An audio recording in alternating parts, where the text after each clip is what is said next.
Hey there, I'd like to share my review on the Elite Gourmet Little Griddle.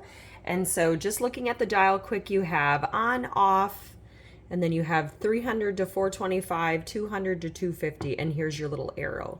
So I have it kind of in that 250 range. When it needs to kick on heat, it turns red. So let's see how it does cooking bacon.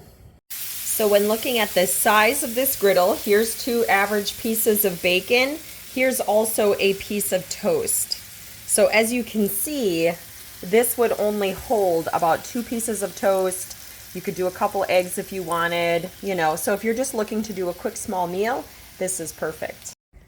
So after a few minutes, our bacon is pretty much done. If you are of the crispy variety, like I am, I love BLTs, and so I love just frying up a couple pieces of bacon quick, whether I do it in the air fryer or on a little griddle. But it worked great, and I can't wait to have it down at our camping area.